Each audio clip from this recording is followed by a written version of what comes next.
All right, good morning, folks. It's Steve Coppard here from Arum. We're just going to wait a couple of minutes, let a few more people join in, and we will kick off.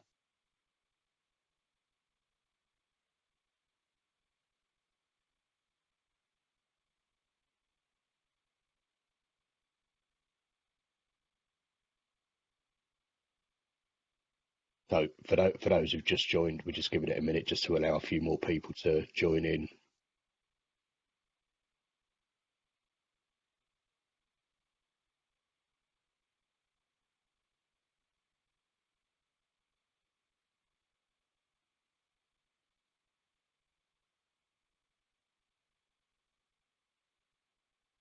Okay, I think we'll make a start. So, good morning, everyone. Thank you so much for taking the time to join us today.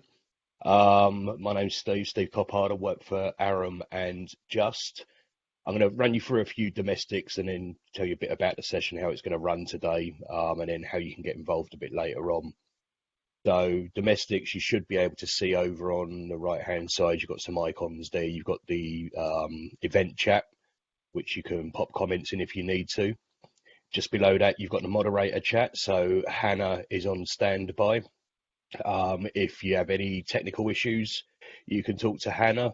Also, if you particularly want to come in at any point before we open it up a bit later on, just drop Hannah a line, or you should be able to also do it from your. There should be a little hands up icon. But if you are going to come on and speak, Hannah will send you an invite which you need to accept, or you can ask and she can do that for you. We're going to be recording the session, but we're only publishing my preamble. We really want you to be able to speak your mind openly and frankly. Look, Arum's been an industry expert for over 20 years, and the reason we wanted to do these sessions is twofold. First, to make sure that everyone's aware of statutory debt repayment plan and what it means for them. And second, for those of you who know that I have a sort of long background in government, I was very keen that we submit a response to the Treasury consultation. We obviously have our own views, but we're also acutely aware that SDRP won't impact us directly, but it will impact virtually all of our clients, prospective clients, and partners across the industry. And we're in a kind of a uniquely independent position because we won't be impacted directly. And we think it's important that we should be able to represent all sectors, be it public, private, or third sector, in our response. So we've got some colleagues today on from the advice sector, some of whom also very grateful to them for joining us yesterday in the public sector version of this. We're going to run the session in two parts. So first, I just wanted to canter through the main body of the slides. There's a fair bit to take in. I'm more than happy to send those out afterwards, along with my speaking notes. I've tried not to do the thing where I put too many words on the screen and then talk you through the words. I don't like that. The first slide is going to be a bit like that, but after that it won't be. So I promise you it won't be death by PowerPoint. So we're just going to take a look at what the SDRP is, why government thinks it's necessary, what processes are involved, who are the main actors in those processes, eligible debts, priority debts and non-priority. We'll look at the payment allocation rules and very quick look at some payment profiles. And then there are some call outs that I want to make you aware of. And then I'd really like to open this up to your views. And I'll probably bring in a couple of the folks from the advice sector first to kick that off. I know that a lot of you will have partnerships with the advice sector. And so I think it's really important that we all understand what each other's challenges are during this. Finally, we're going to be running a few polls throughout the session. Hannah is about to pop up the first one. So as I move on to our first slides, you can see now we've popped up on the right-hand side. A new poll is live. Please do pop in there and give us your thoughts. Right, let's crack on. So as I mentioned, what we want to do today is set out simply what is an otherwise complex consultation, and to present to you some of the key points that we at Arum think are worth noting. Also really keen to hear your views. So look, the context, you can see it there, but it goes back to the 2017 Conservative Manifesto, which had the sort of the two components, the breathing space and the SDRP. The intent of SDRP was to provide a solution that covers people for whom an existing statutory solution, such as bankruptcy, isn't suitable. In 2018-19, we consulted, I keep saying that, I have to stop saying that, sorry. The government consulted on breathing space and laid the regulations in 2020. And the consultation included the statutory debt repayment plan, but the SDRP regs were delayed until 2021. And then, of course, as we've heard 100 times, COVID happened. So Treasury has now got a current live consultation on SDRP, building off the previous one, and that's accepting written responses until the 5th of August. And I know there have been some roundtable events and bits and pieces that some of you may or may not have been involved in. Thankfully, Kevin Still over at Dempster is an incredibly generous collaborator and has been keeping us in the loop on some of that stuff as well. So let's just move on to the processes, right? So at its most basic level, SDRP comprises 3 primary processes, and then there are some secondary processes that kick in either periodically or depending on circumstances. And these processes are executed by 4 to 5 participant groups. So the 4 to 5 people are the debtor, person in debt, the debt advisor, the payment distributor, the insolvency service, and obviously the creditors. Now that's 5, so why am I saying 4 to 5? I'm saying 4 to 5 because the payment distributor will either be the insolvency service or it will be a debt advisor. It doesn't necessarily have to be the same debt advisor that set the plan up. So this is where the actors fit in each process. And just to be clear, if somebody's only informed of the outcome of a process, I've left them out here, or they'd all have everybody in them. I've only put the process operators in place here. And look, I wanted to run you through these in a bit more detail. There are some unknowns at this stage. I don't think anybody has the entirety of what SDRP means in their head, but this will be a bit talk heavy at the moment. So what I'd ask is, if you just sit back and absorb some of the stuff that I'm going to run through, and like I said, I'm more than happy to send the speaking notes out afterwards. But I just wanted to take you through sort of the process and how it works with the people in it. So look, under setting up a plan, essentially what will happen is if the debt advisor identifies that SDRP is the most appropriate debt solution for the customer, then the customer completes the application form, and then the debt advisor will issue the notice of intention to the insolvency service. And in turn, the insolvency service notifies creditors and the payment distributor. Once that notice of intention has been received, the payment distributors will have to secure payment details from creditors. Creditors are expected, and I'll pause on the word expected, we're going to talk about that a bit more.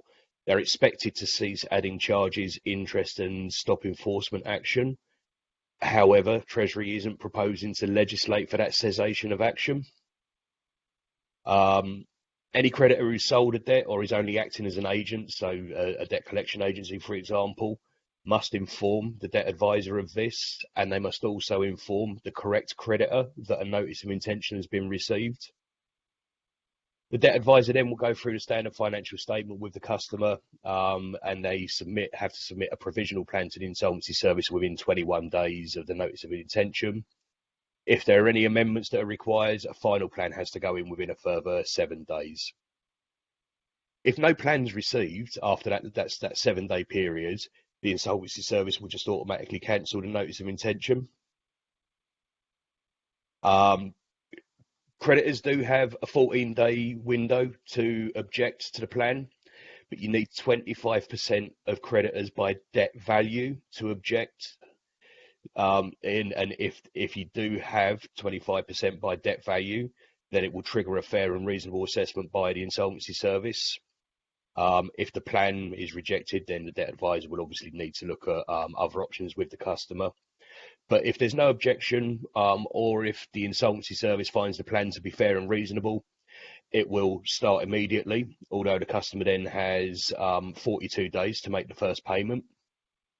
And probably important to note that silence from creditors will be taken as consent.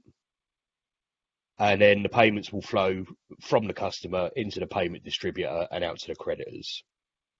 That's just your setting up process. It's fairly straightforward. Then we've got the managing a plan. So once the plan has started, creditors have up to 120 days from the start date to notify the insolvency service of any amendments to debt values. Small amendments will be captured in the first annual review, but any amendment that increases the overall debt value by 10% or more will trigger an in-year review, and we'll talk about the reviews a bit more in a moment. Debt advisor has to review the plan every 12 months to consider the performance and any changes in circumstances that may lead to a variation. But likewise, if the customer considers that there's been a material change in year, they can request that the debt advisor conducts a review within 21 days. And where an in-year review takes place, the date of the next annual review will be pushed back by 12 months. So just in other words, to reduce the admin burden, if you had an annual review scheduled for September and the customer asks for an in-year review in July, there's absolutely no point in doing the annual review a couple of months down the line. We wouldn't expect anything to have changed. So it just gets pushed out by 12 months.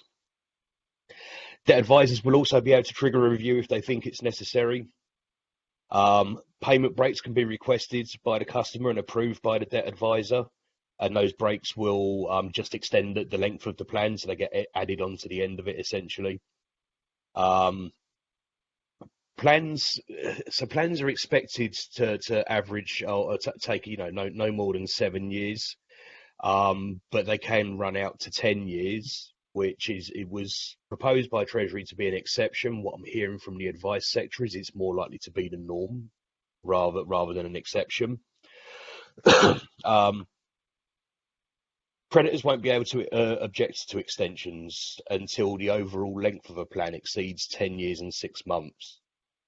But creditors can trigger a review if they believe then that the plan unfairly prejudices their interests, or if they've got reason to believe that the debtor isn't eligible for the plan, or that they've got the money to pay for the debts now, or if the creditor believes that the debtor hasn't met any of the grounds of the plan, or indeed if the amount's been written off, and we'll talk about small value debts in a minute, and there are circumstances where that may actually be advantageous. So that was your sort of managing a plan. When we come to the end of a plan, there's a couple of things here. So obviously the most obvious is it's all paid up, and where that happens, the insolvency service will the payment distributor will notify the insolvency service within 5 days of the final payment, and then the insolvency service will send out a notification of a notice of completion to everybody else. If it's not complete, there are a couple of things that can happen. There can be a mandatory revocation or a discretionary revocation. So we'll look at those mandatory first. So with a mandatory revocation, it could be simply that the customer passes away. So if the customer dies, then obviously the debt advisor would close that plan down. Or the customer could successfully apply for bankruptcy or DRO whilst in the plan. Or if all qualifying debts have been removed either by the courts or at the discretion of the debt advisor during reviews. There's a final warning process that also has a conditional notice attached to it. So if 2 final warnings have already been issued and complied with, there won't be a 3rd final warning. And if the conditions arise whereby a 3rd final warning would otherwise have been the appropriate course of action, it results in a mandatory revocation. So think of it like a 3 strikes and you're out rule. The DA, the debt advisor, can issue a conditional notice and follow that up with a final warning if they think it's appropriate. And if the conditions of the conditional notice are met by the customer, then the plan can continue. But if they don't, then the debt advisor can revoke the plan. So it just gives a little bit of wriggle room for the debt advisor, rather than just closing the plan down. So that was the mandatory revocation, and then there's a discretionary revocation where the debt advisor if can use it if the customer no longer meets the eligibility criteria, or if they fail to comply with their obligations, if they've not provided the right payment details. I think some of us have seen, a bit of obfuscation in the past in the collections process. Um, if the plan's in arrears to the value of either 2 calendar months or 2 instalments, because instalments don't need to be monthly under SDRP, or if it's proven that the person in debt made a false statement during the application process, or just if SDRP is no longer the appropriate solution. Um, and if the customer can't rectify that, they'll speak to the debt advisor. If they can't rectify the reason why a discretionary revocation may be imposed, then the plan will be revoked. But if the customer can rectify that reason, then the debt advisor can issue a conditional notice. And if they don't apply with a conditional notice, then it moves on to a final warning stage, exactly the same as the mandatory revocation. So if the customer gets a conditional notice or a final warning within the preceding 12 months, then any subsequent needs to use this process will skip the conditional notice. In other words, you get that little bit of wriggle room once, but you're not having it every single time. It'll go straight to the final warning phase. Once a plan is revoked, creditors are allowed to proceed, but there are different time frames when you can recommence action depending on the circumstances. So, for example, if the customer had their plan revoked because they weren't compliant, enforcement and the application of interest and fees and charges can start within 14 days. But if, for example, it was a joint plan and one of the customers has passed away, has died, then the other one is allowed to apply for a new SDRP in their own name, but no action may be taken for 6 weeks following the death of the other customer. And once a plan is revoked, you're not allowed to have another one for 12 months. The only exception to that being the joint plan where one of the customers has passed away. All right, so let's move on and talk a little bit about priority debts and payments. There's some stuff in here that really has me scratching my head. I'll be honest with you. So priority debts are proposed to be rent or mortgage arrears, although they can be voluntarily excluded. Debts owed to central or local government, but there are exceptions to that. I'll come back and talk about the exceptions in a minute, just to move through the list. Gas and electric are included as priority debts. Hire purchase is included, and contracted internet service providers and mobile phone networks are also included as priority debt. So on the bit about debt owed to central and local government, the exceptions, and these are really, I suppose, non-eligible debts. So it's debts arising from fraud, court fines, and at the moment as well, universal credit overpayments, UC advances, student loans, and similarly to breathing space, non-domestic rates and council tax, if the instalments haven't yet fallen due. So if the local authority has done the thing whereby they've issued a notice and taken away the right to pay by instalments and therefore bring the whole amount due immediately, then that is considered to be eligible.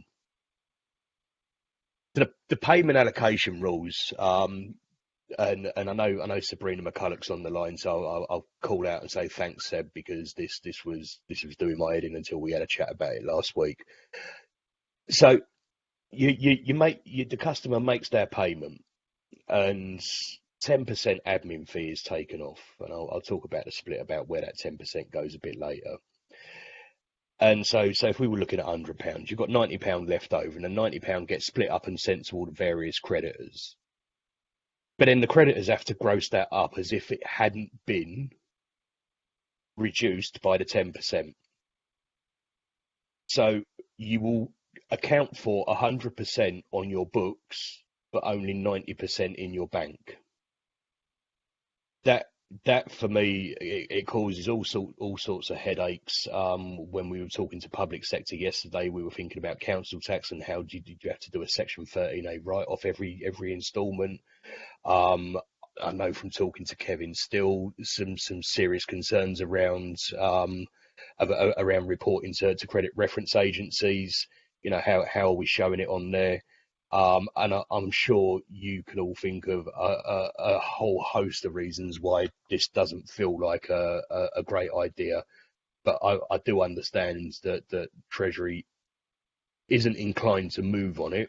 So if it is something that we're concerned about, then I think we need to take quite a strong stance across our responses, to really show how we think that's going to be difficult. Um, Look, I guess because I'm a bit of a stato, I went delving in and just so I made up. It was on the previous slide. I made up this just a a fictional debt book for a customer, and then ran it forwards, just to see what it would look like. It's not exciting because it's all pro rata, and you know that in itself can have its own issues because it does mean that you're sort of holding on to priority debt for a long time. So I think that debt book was just over £4,100, and I did it as £100 a month payment, um, and ran it forward over time. And what you see is, I think it took 40 months for the priority debts to clear, and then 47, so an additional 7 months for the non-priority debts to clear out. And what you do see, because the priority debts get two bites of the cherry, they get the 30%, going the wrong way. They get the 30% of split to them first on a pro rata basis, and then the remaining 70% goes to all debts, which includes the priority debts. So because they're getting two payments effectively every single month, their value drops off, their payment values drop off towards the end of a plan. You can see that in the bottom graph. And then the non-priority debts, their payment value slightly increases over the term. But of course, you then get to that inevitable spike where the priority debts are paid off, and then all the money goes towards the non-priority. So I said I was going to say something about small debts.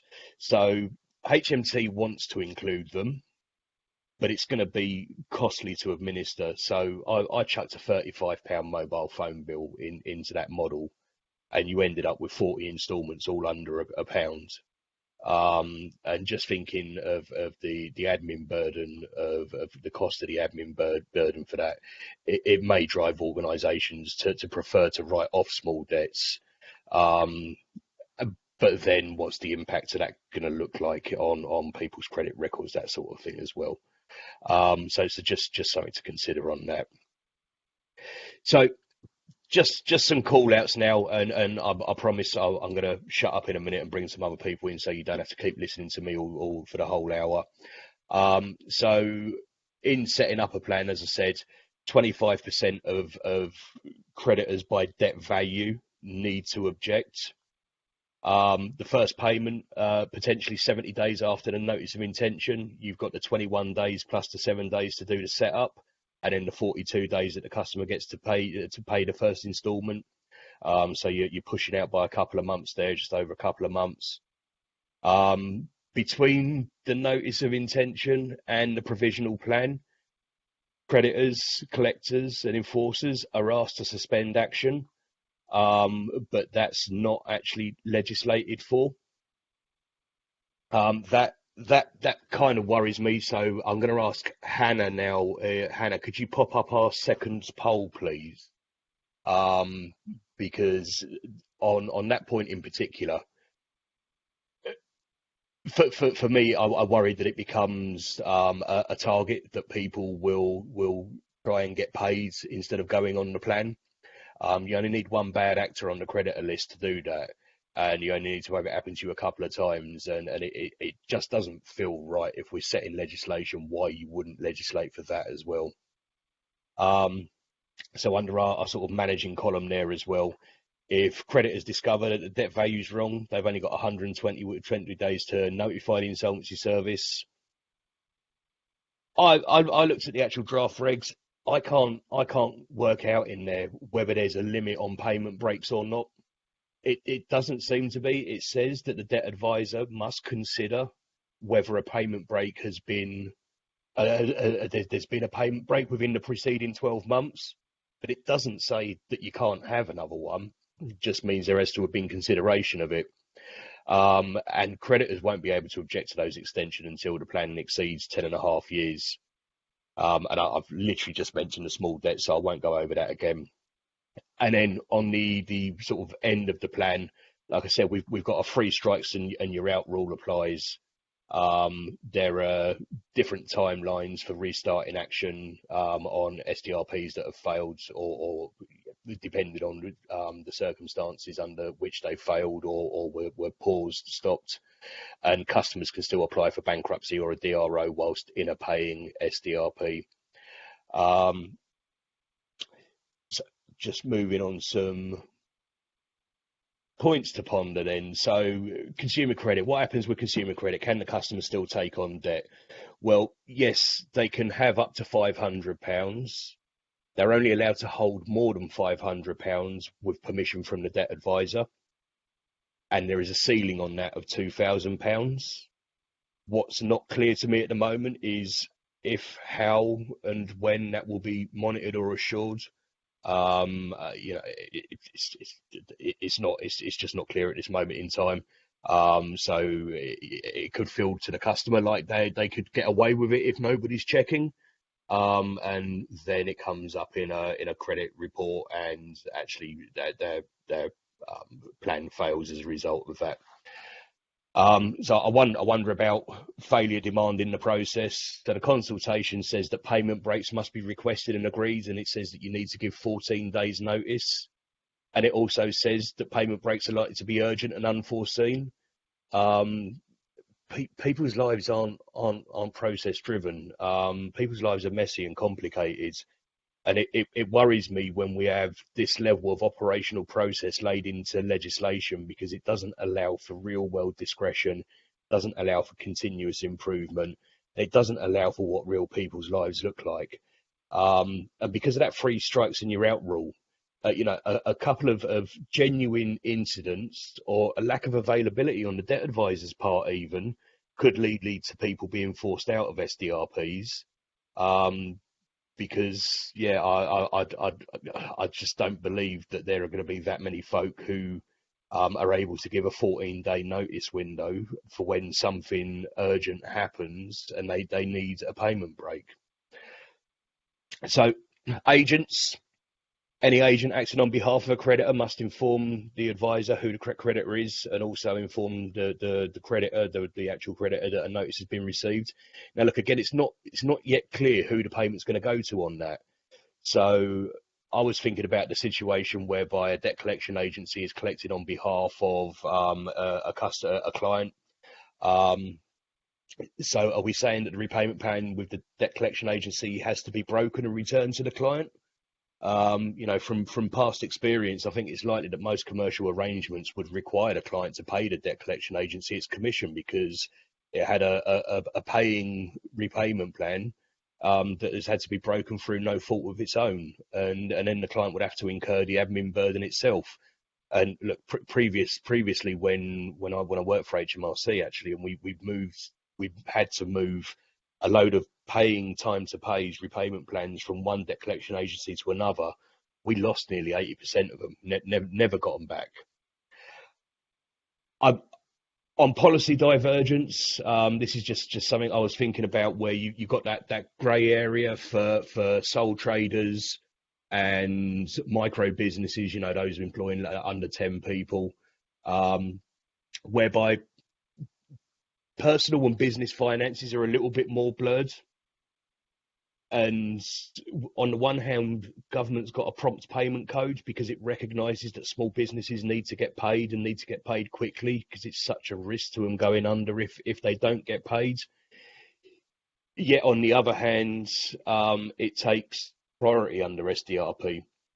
I guess the flip side of that is that enforceable debts, such as council tax, will remain in the scheme for longer than, for example, if it was a debt management plan. where the agent will be able to use their discretion a bit more. Is looking at the mental health, economic abuse sort of aspects of it. There's no mention of how this is going to correlate to a mental health crisis breathing space, nor how it will protect victims of domestic abuse, economic abuse. I think we know this is. I think the stat is that in 95% of domestic abuse cases, economic abuse is a feature.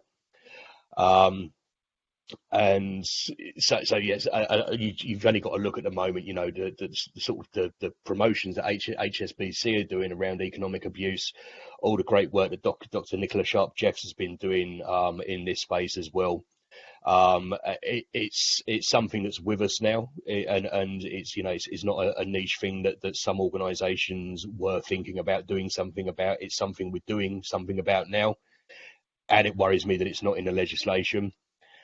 And then the value for money point was, the 10% fees. So the way the 10% fee is split, 8% goes to the debt advisor straight away, 1% goes to the insolvency service straight away, and the other 1%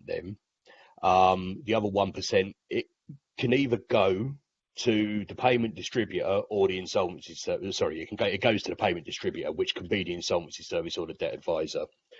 Now, look, this is lower than what the advice sector will receive under fair share, and I guess having spent so many years spending public money, the thing I always look for is what's the recourse against poor performance? Are there any SLAs in place? And it doesn't look like any of that's been taken into account.